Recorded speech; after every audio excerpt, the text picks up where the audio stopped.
Well, it certainly feels like lately, if it's not one extreme, it's the other, right? In these last few days, it has just been raining buckets. We saw torrential downpours on Thursday that brought flooding to western Mass, but yesterday, the bulk of the rainfall stayed more so to the east and also to the south, and they were dealing with flooding conditions as well. In Leominster, 5.65 inches of rain over the last 48 hours just across the border in Hartford County, over 5 inches as well. Out towards Lynn, that's where meteorologist Dan Brown is from, but also Somerville, Watertown, Charlestown, 4 to 5 inches of rain over there. Taunton, where our National Weather Service office used to be located, 3.79 inches, and then kind of fizzling out here as we came to the west over in western Mass. Almost 3 inches in Belchertown, but for most in western Mass, rainfall totals for the last 48 hours between about 1.5 inches and 3 inches or so. So that kind of brings our July totals here even higher than they already were. These are from Westover Air Reserve Base in Chicopee. We're now over 4 inches just 4 days into the month. The normal July about 3.8 inches.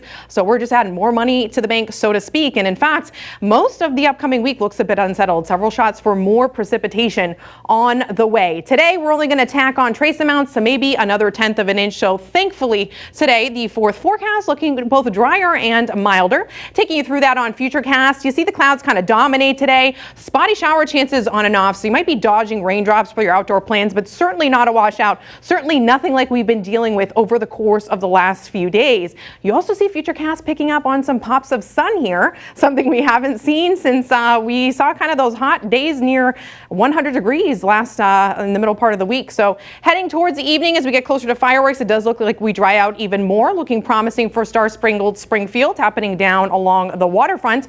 I think the closer we get to sunset here, the better conditions are looking. Can't rule out a spot shower still in the overnight hours, but looking even less likely. So that is certainly the good news. And then Monday actually looking like the pick of the week. So while we're dealing with those conditions out west, severe drought sparking wildfires from lightning conditions and of course other conditions locally here, really not a whole lot going on. Hard to believe that parts of western Mass are still dealing with slightly dry conditions, but I would imagine with all that rainfall we've seen by the update on Thursday, this would no longer exist. Now, speaking of extremes, from record hot to record cold, yesterday the official high coming in at 62 degrees, so that is a new record high minimum here.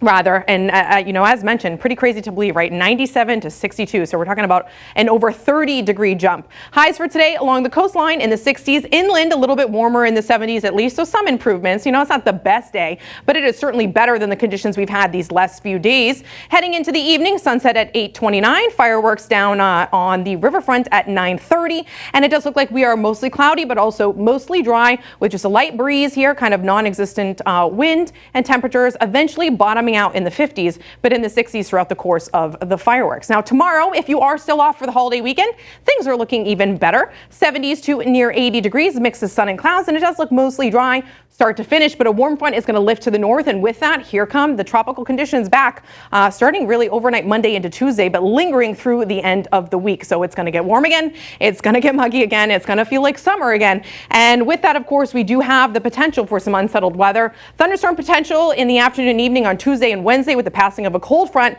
but take a look at those temperatures back into the 80s and 90s for virtually the rest of the week. Bree, over to you.